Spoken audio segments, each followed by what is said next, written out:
Here's Matt. We are awaiting the arrival on Google Meeting of Louis Trott, but in the meantime, our dear friend Jessica Wheedleton is here today. It's not actually Jessica, right? Nope. It's just plain old Jess. Yep. E. On your birth certificate, it says Jessie. Mm-hmm. Well, that is something. That is something. I have. Well done. What? No, thank you.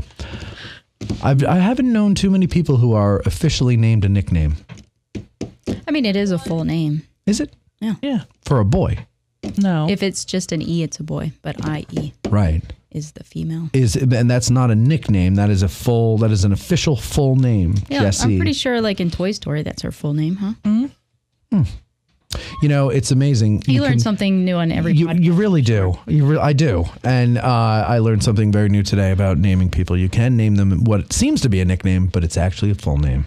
There you go. Either way, welcome to Addressing Gettysburg today. And Jessie, I got to tell you, Jessie, I get a lot of requests for you to come on the show. And people love when you come on. We're talking Ask a Guides. And you don't like doing it.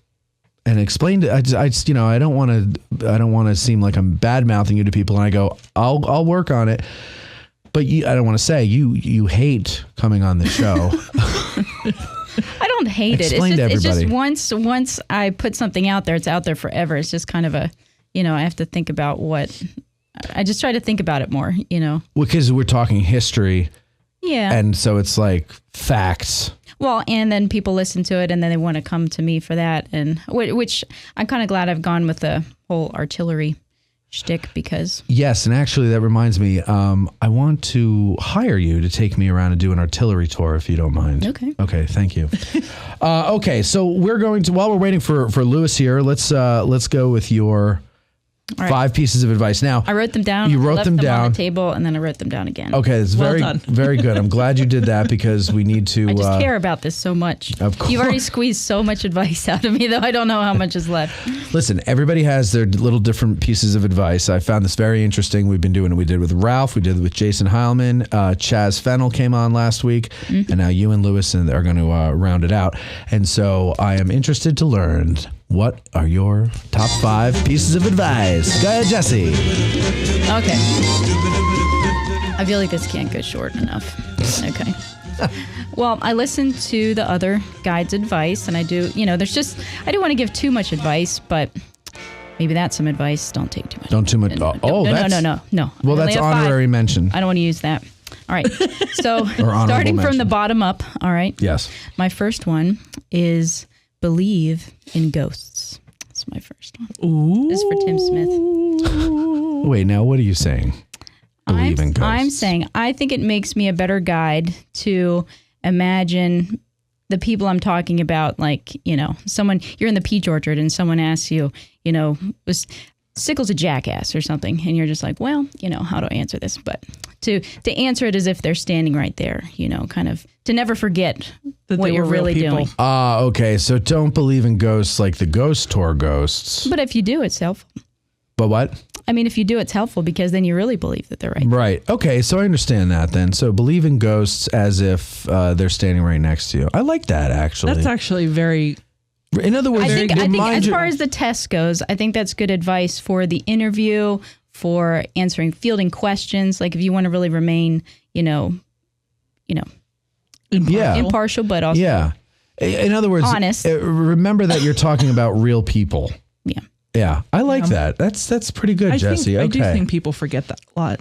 Yes. Yeah. Like I've been on tours where, people try to impress you and, and of course, that's always the advice we give over and over again. It's not about how much you know, but, to not forget what you're really doing, that they've entrusted us with telling their story correctly, So if you think, well, maybe I don't remember exactly how I'm supposed to say this, what did they really say right before they died or something, I mean? To go back and revisit it because we forget, You're there for them not only being the men who fought, but you're also there for the tourist, not there for yourself. You're not there to show what you know.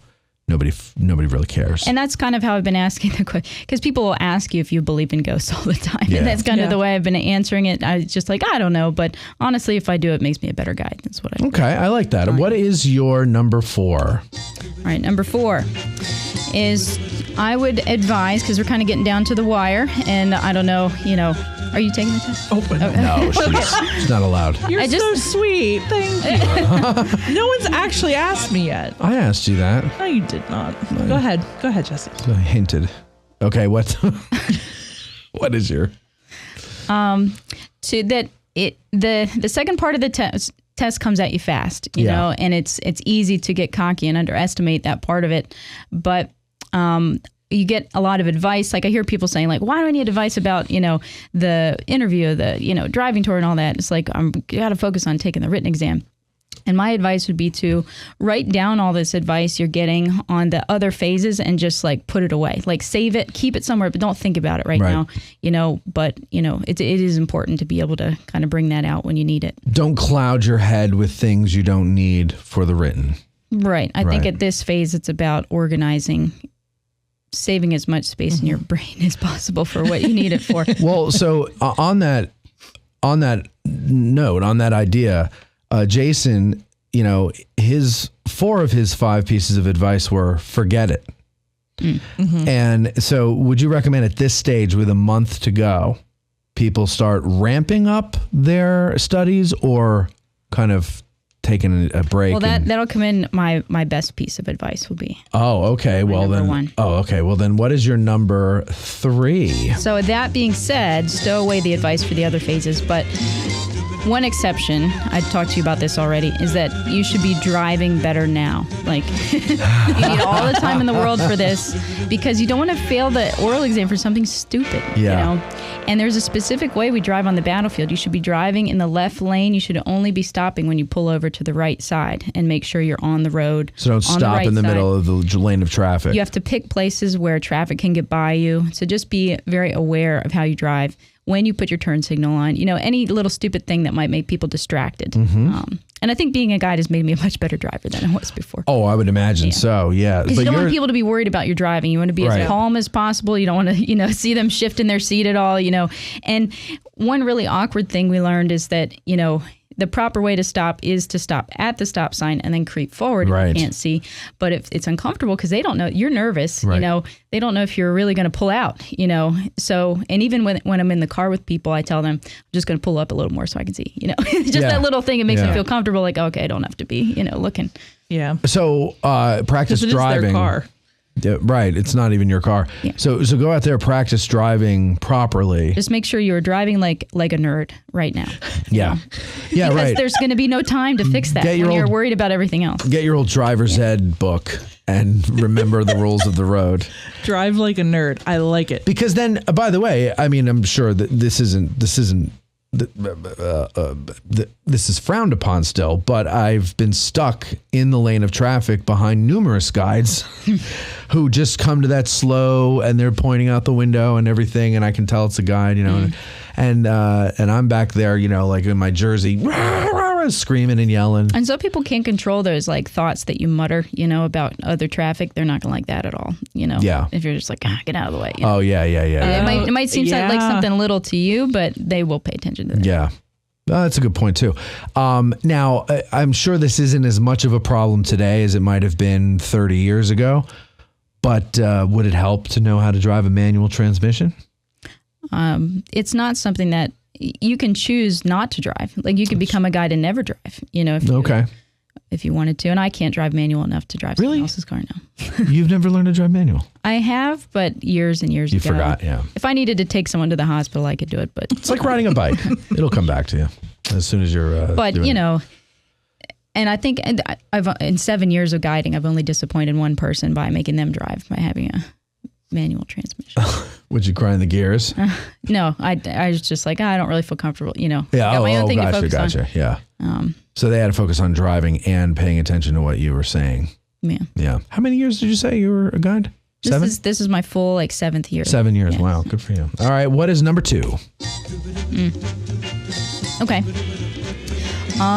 There is the possibility that you will not make it, at some point in the game, and just remember, there's always someone there with you to try again.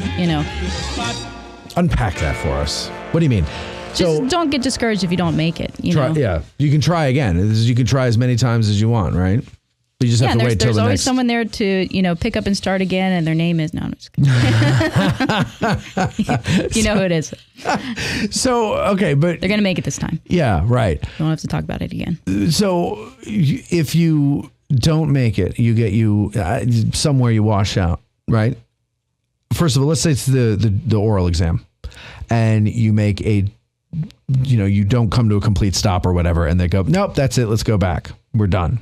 Do you get to take the oral exam again?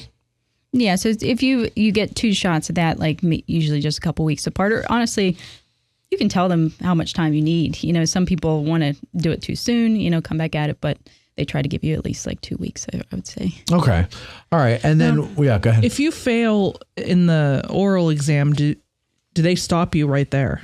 Like if you do, it depends what it is. So if it's a safety issue, they will stop it right there and make you drive back, which is, and I guess another part of that would just be the worst thing about making it to that step is all the guides tell you how they failed at all these crazy things, I took my hands off the wheel and, they made me drive back.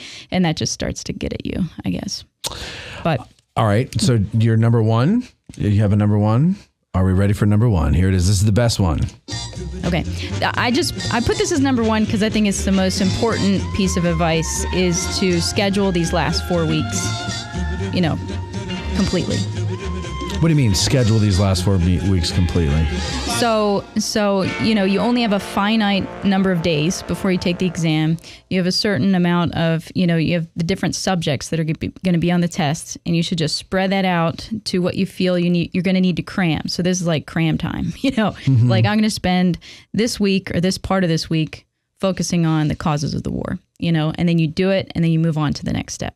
Okay. So to just give yourself time to know at the end of the month that you've covered everything. But you don't want to feel like you're scrambling at the very end. So, and important in that is also to schedule downtime,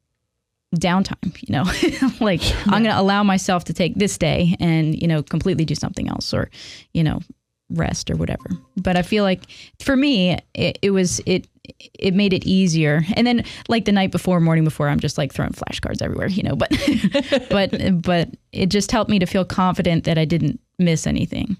Mm-hmm. Okay. So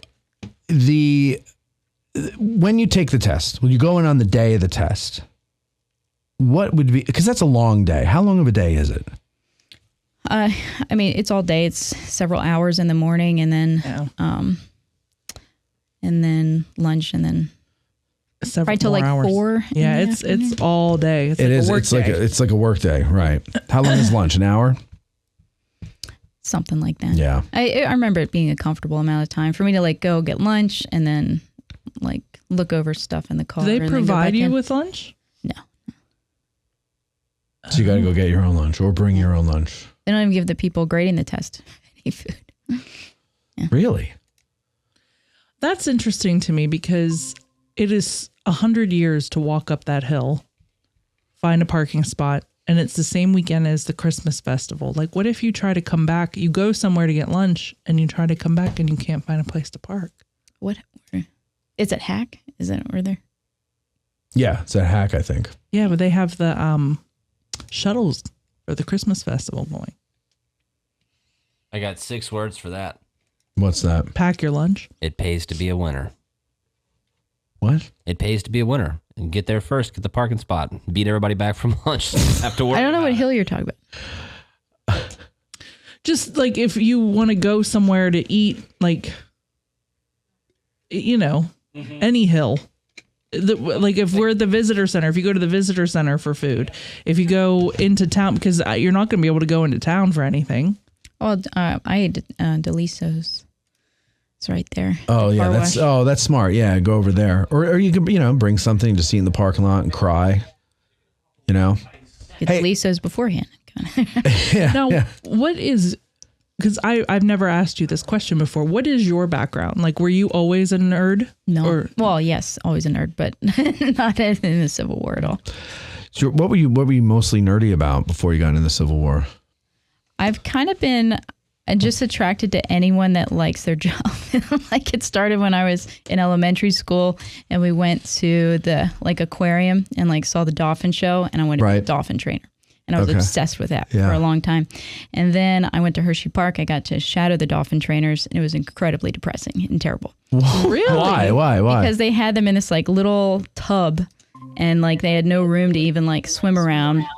And I'm just like, this is kind of sad, actually. So then it became marine biologist. And then I ended up working on historic ships accidentally. Yeah. So you were a marine biologist working on historic ships. Like wooden sailing ships? Well, I just figured it would make me more marketable if I could learn the business of being crew on a research vessel was kind of my idea, you know, chasing whales all around Australia, whatever. So I ended up going to a maritime academy. I was planning to go to Maine Maritime Academy and then to Australia to study science. Nice. And then I went to a lecture at college for the marine biology students. The topic was passion over paycheck. Like, how can you give this lecture at school? Like, you're here, but you're never going to make any money. So I just figured I could watch the whales from any ship and ended up doing sail training with like college students that are doing their semester at sea. Mm-hmm. And I guess I kind of fell into history that way because we were working on ships that not much has changed and they operate the same way they did in the 1800s. And it was a lot of fun. And Gettysburg always sucks you in. Gettysburg sucked me in because I met my husband the last year of high school. And all the cool kids would like skip school and run around the battlefield. And I thought that was so cool. And I was like, what is this Gettysburg place? Like I knew what it was, but we never learned about it. We were only half hour away, Spring Grove High School. Skipped any sort of field trip to the battlefield. Still do. I thought they were coming, but I saw Spring Grove on the schedule last year maybe. And I told the guide who had the tour to give him a hard time because they never brought us to Gettysburg. And it was Spring Grove, Minnesota. It was Spring Grove, Pennsylvania. But anyway, so I worked on the ships. I worked on the battlefield back and forth because I wanted to learn more about what actually happened here after getting a little bit more of a taste of it, just, you know, hiking around and everything. But then it just kind of sucked me in because I didn't know what battlefield guides were. I didn't know, you know, how many people just are obsessed with this place. I had no idea how many people had watched the Gettysburg movie. I never even watched it until I was in Maine because there's nothing to do in the winter in Maine. Just stuck in the house all day. So Bill moved up there with me and we go to Blockbuster. We had to drive like 40 minutes to get to a Blockbuster. There's like nothing. Would you rent like 7 movies? Abyss. Yeah. And so there's Gettysburg. Bill actually picked it up. He was more interested than I was at the time. And he's like on the second disc, you know, and he's just like, Jess, like, you should pay attention to this. Like, it's about people from here, you know, fighting at Gettysburg. I'm like, oh, really? You know, okay. And so I don't think I would have paid attention if it wasn't about people from there fighting here and that connected, for me. So that was the thing that got you in, is that when you were in Maine. Yeah, but you were in Maine watching this movie that really made a big deal out of a handful of guys from Maine. What's pretty crazy is when you drive into Bangor and you're going across whatever the river that is. The Bangor River. Sure. We'll call it that. I should know because I went to the Maritime Academy. But anyway, and there's this little hill. It looks just like Little Round Top, and there's a statue on top. And Bill and I just pulled over and we climbed up this little hill. Like, why does this look like Gettysburg?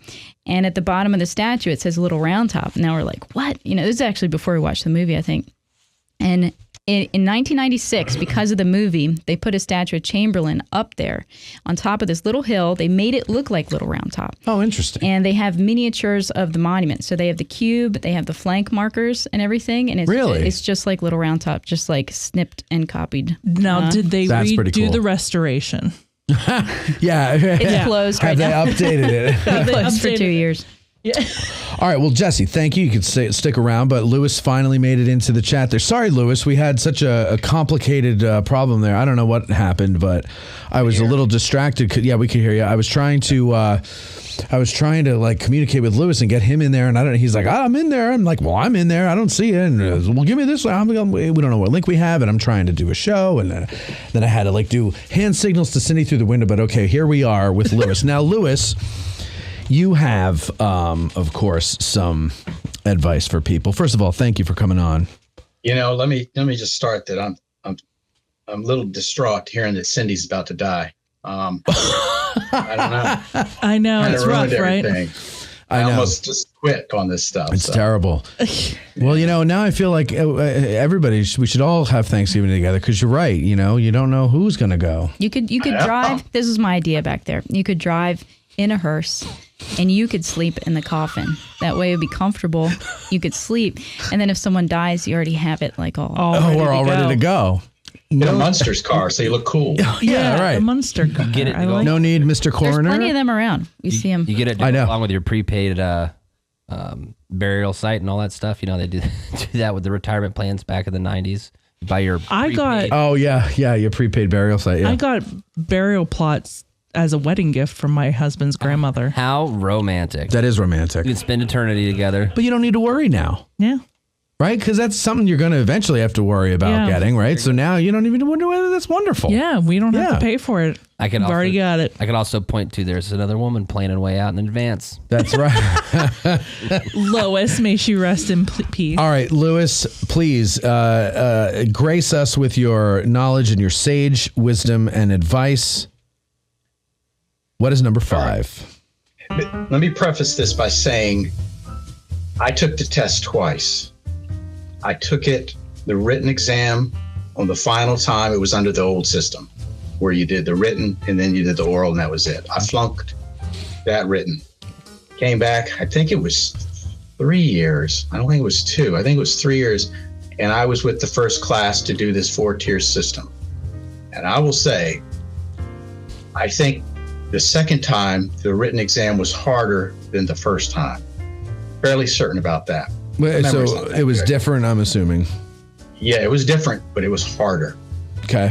You had to fill in a blank, every blank. You didn't have to do that on the first time I took it. So, and out of that first group, I'm number 13 out of 13 people that became guides. I'm the George Custer of my class. I'm pretty sure of that.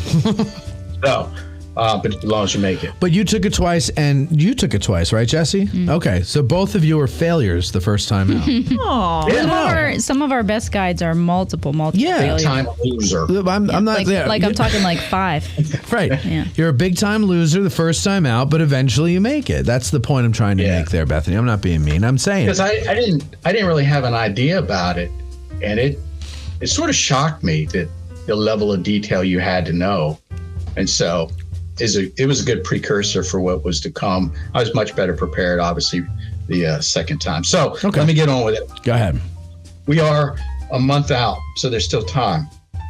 For what? to get some of this other studying done if you haven't done it, people taking the test. I'm sure most of the people taking the exam have spent tons of hours on the field and tons of hours of reading about 3 specific days in July in 1863. However, the Civil War did not occur in a vacuum. There were events before the Civil War that led to it, and then there's the repercussions after the Civil War. If you haven't done so, take the time now to acquaint yourself with pre-Civil War history and Reconstruction. If you don't, you're leaving points on the table. Yeah, how far back would you go for precursor? I'd go back to the Constitution. Now, you don't have to, because that's where it starts.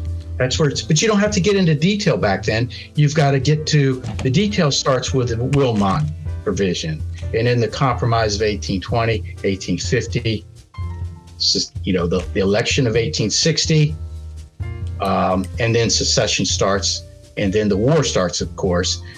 And then the war ends. What do we have going forward? It pays to know about that history. Well, you're the second one to mention the Wilmot Proviso, so I would get up on that there, peeps. Now, so that's important. Number 1. I've used it on a tour. You used it on a tour? Just to make a point of it, just because I don't like when people say, oh, well, you'll never use this. Well, you can choose not to. Right. Or you can force it in there. Okay, all right. So that's my number 1. Number 2 is sort of in the same vein. The Civil War didn't happen in a vacuum. The Battle of Gettysburg didn't happen in a vacuum. No, it happened in a field. There are 2 years before Gettysburg of war, and there is year and a half afterwards, know what happened in those time frames outside of the Battle of Gettysburg. Would you say that the year of 1863 is very important to have a grasp of? I'd say 62 and 63. Okay, Yeah, very you gotta good. Lead up. Yeah, you can't forget about, because you get asked about, what's going on, when did this happen? How did Grant come into the scene? What was he doing before all this? Right. So Right, it's not going to you come give up on them every tour, but you look pretty stupid if you don't know, like some of the things like that. Yeah. Okay. All right. Go ahead. So that's number 2. Number 3 is when they start the commemoration of the park. Know the history of the park, and for that, I just recommend one book, On a Great Battlefield by Jennifer Murray. You read that. Yay, our friend Jen Murray. That, and you go to the Association of Licensed Battlefield Guides website. There's a history on there of guiding. Those go hand in hand. Know what you're getting into in the history of the guides and the field as we know it today. Also, you can listen to it wasn't always like it the as late today. Oh, sorry. Yeah. Go ahead. You just need to know how the park, why are these roads in here that weren't there during the battle? Who put them in? Stuff like that. You got to know that stuff. So again, this is all stuff that has nothing to do with the 3 days. Right. It's all because of the 3 days. Right. But people get so focused on the battle, understandably, that they lose sight of these other very important things. Okay. So that is number 3. Number 3. Number 4. Number 4 goes hand in hand with the first 3. I won't tell you how. You should be smart enough to figure it out. All right. Practice writing. Writing. With pencil in your hand. Because the one thing I noticed, I felt like I had arthritis after writing the essays. People don't write anymore. Right. I sit at work 8 hours a day. I hardly write anything. I'm typing on a typewriter. When you do the essays, you're not typing nothing. You have to write, and it has to be legibly. I can hardly write my name anymore where people can read my name. No, I know what you mean. I'm a doctor. Yep. I'm no more of a doctor than Dr. Seuss. Practice writing, and with that, practice essay writing. Have a paragraph somewhere in there. You got a thesis statement. Have 3 to 4 supporting paragraphs supporting your thesis. Then have a conclusion. That is essay writing. Pick a topic. I pick one on a subject that you think is going to be tested, and practice essay writing. The reason I'm a guide, I don't know this for a fact. You never see your score. You never see your final grade like you would in college. But I put my tobacco in the barn on my essays. I know that for a fact because... The hell does that mean? It means he won. What got him through the gate was... Oh, gotcha. the essay. Yeah, that's where I got my points because I know how to write. I sound like a goober all the time, but I can write because I read all the time. I'm a former librarian. I didn't know that. Amongst many other things. But you can get over a hurdle with those essays. Don't discount the essays. And you look at my first 3 points, you might write an essay or 2 on them. So that all ties together. Okay, that's good. And physical writing is something people don't think about, and I was wholly unprepared for. I knew I had to write essays. I figured, okay, you sit down and write essays. My hand was about to fall apart after the second essay. Yeah. No, So yours was the 8 essay test, right? Yours was 8. Which I can't hardly. She asked. Yours was 8 essays. Yes. Yeah. You had 16 questions and you picked 8. Good so I thought God. I thought the next time it was down to 4, maybe. It was 6 the next time.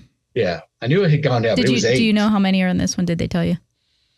3. 3. Okay, I didn't know if that was secret knowledge or what. Would die if I had to write 8 essays. Well, we would die if we had to grade all of this. So that's why there aren't that many anymore. Oh, are you on the team? Maybe. Maybe.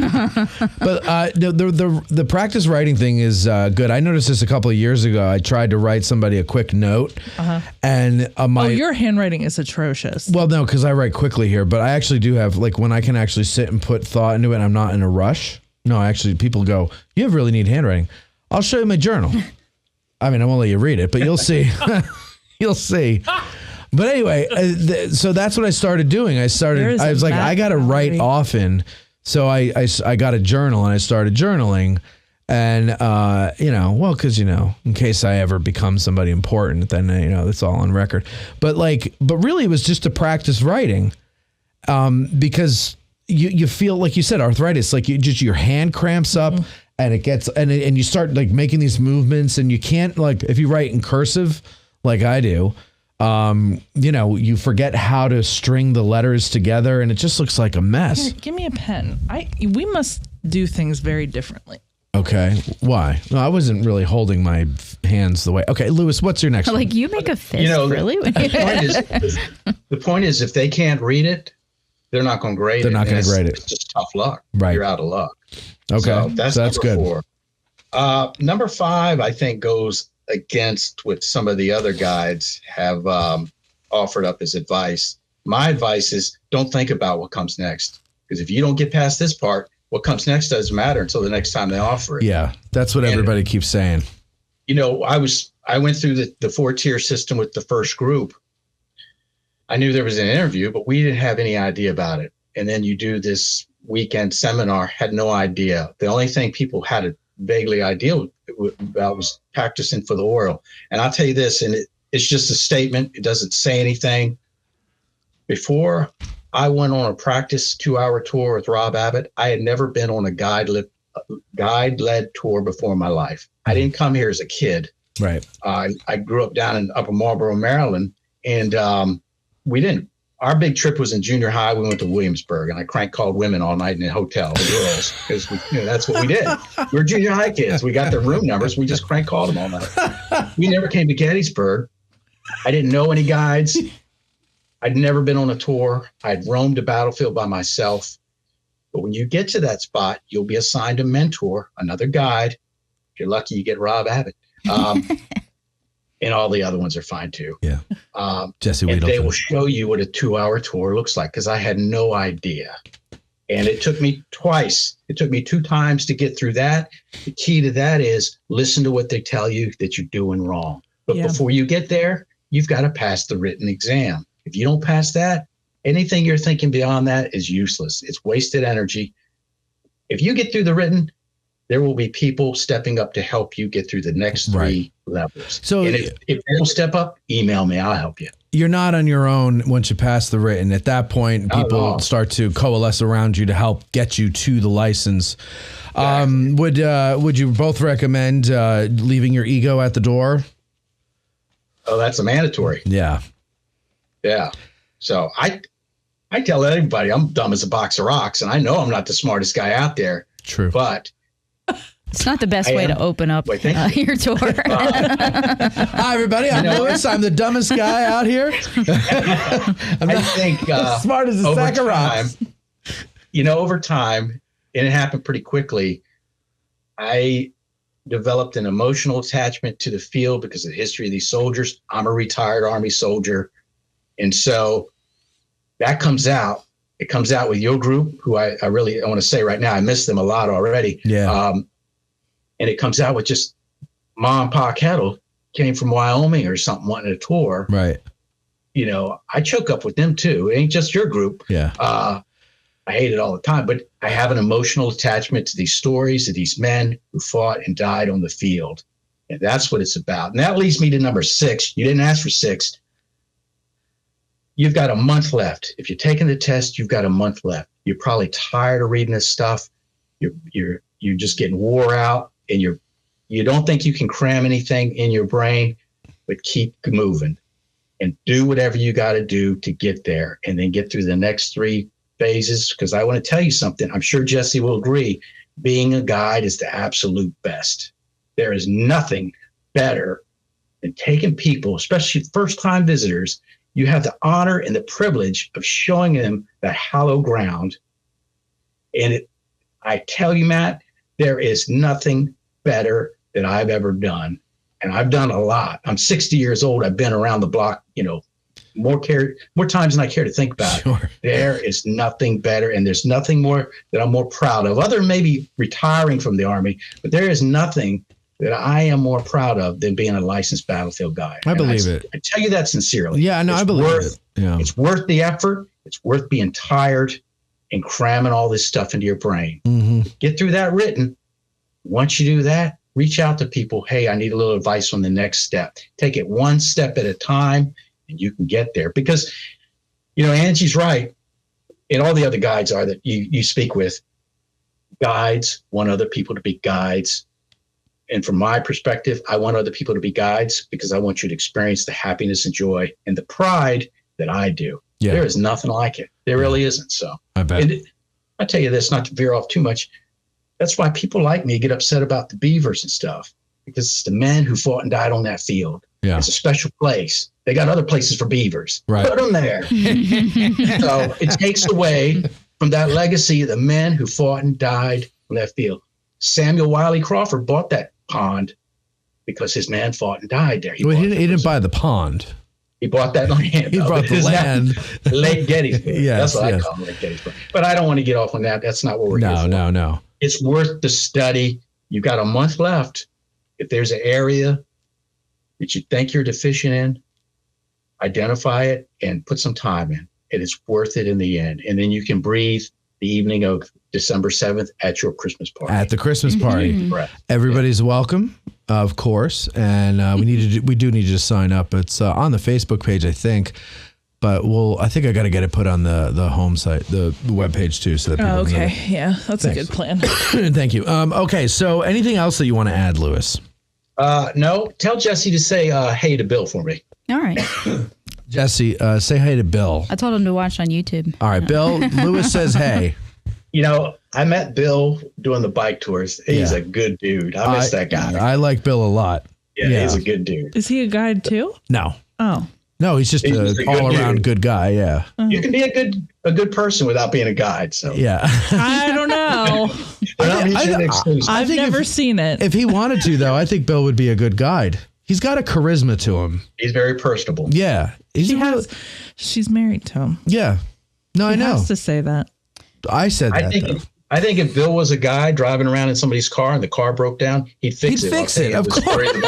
But he keeps telling you the story of the battle while he's fixing the car. Yeah, he'd fix it and he'd be like, you know what? Actually, I need to rebuild this whole thing. And he would take it apart and rebuild it. Yeah, We're just turn this into a 6-hour tour. Just sit back and relax. I don't think he would want it to get old. I mean, I don't think he thinks that it's doing that for me, but I don't know. He likes World War II history, I think, a little bit more, and so Lewis, that's kind of become his thing. What made you want to become a guide? Jesse watched Gettysburg in Maine, and what did you do?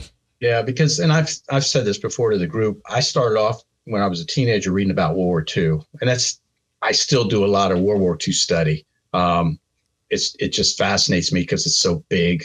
Yeah. But the movie came out. Saw the movie.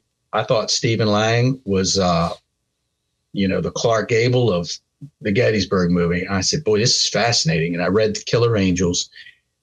And then that's when I really started getting into the Civil War period because of that movie. And I was seeing it at a dollar theater. At the time, I was cleaning Food Lion grocery stores overnight. It was in between my 2 stints in the Army. And so I was off during the day, and I'd go see it at a dollar theater. So I see it in the theater about 5 or 6 times. Really? But the movie got me excited, started studying. I was living down near Fort Bragg.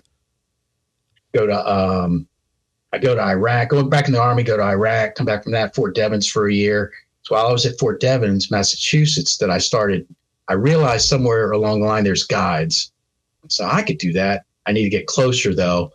Things worked out. I ended up back home in Virginia, and then I looked on the site and saw what you had to do to become a guide. And then here I sit. So it was the movie. Before that, I couldn't spell Gettysburg, really, because I don't remember anything. We didn't study in school. Yeah. At least not that I remember. I can't remember what I studied in school because I was just trying to get by. You were trying to get through it. Colby has a question from the back that I'll have to relay to you because you won't hear him. Go ahead, Colby. So ask him, was he still in the Army when he was doing all of his testing? He wants to know, were you still in the Army when you were doing all of your testing, and did you know that he was in the Marines? Yeah. To both? Yeah. And I've talked to him out of the parking lot. Yeah. That's right. Remember when you couldn't find the key? Yeah, to this studio. I couldn't find the key to this studio. because that's when you had given me a backup key when I first moved here, Matt. To this studio? To your old studio. Oh, to the old studio. Yeah. Yeah, you couldn't find the key. And we were doing an episode. Oh, okay. Okay. Yeah, I was still in the Army, and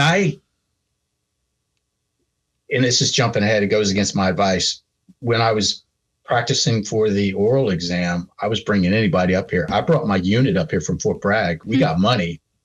What a great We trip. came up here. I had flown in from Fort Huachuca because I was out there for a few weeks. Made it home, got a shower, got up the next morning, drove to Gettysburg, and I gave my unit a tour on the field. But I was bringing anybody onto the field. But yeah, I did it while I was in the Army. And you just, at a certain point in life, if you want to do something, you got to do whatever you got to do, no matter what else you're doing. Yeah. To get to point A, you know. Yeah. Is it worth it to you? This is clearly worth it to me. So yeah. Yeah. All right, Lewis, thank you. Lewis, of course, Always ladies and gentlemen, was the guide for our Get Out of the Car tours, and we're doing two of our tours. The group voted to get out of the park next year, so we're going to do two tours in Gettysburg, with the opening tour and the final tour of the year. Lewis will be doing those, and I'll talk to you about the other ones, Louie, and let me know if you want to co-guide on any of those as well. And then if not, I hope you come along with us as a tourist. Right? Yeah, I owe you some stuff. The week after my tours end, Saturday was the second to last that I did with y'all. Then I had one Sunday. The next Sunday is the Marine Corps Marathon that I run. Oh. So I immediately have to think about that because I have to start eating a certain way, and I want to live. So all that's important. And then it took me a few days to recover from that. Yeah. So that's why I got back out of touch. But I owe you some stuff. Yeah, that's fine. I haven't started putting it together. I have some ideas, but I haven't really started reaching out yet. But I'm going to start in a couple of weeks. So, okay. All right, Lewis, thank you very much. Jesse, thank you very much. Yes, thank you, guys. And ladies and gentlemen, we'll be right back. And good luck, everybody. Yes, thank you. And we'll be right back after these words. Been craving a Hot Pocket or a bag of popcorn? Now's the time to go and get it. We'll be right back.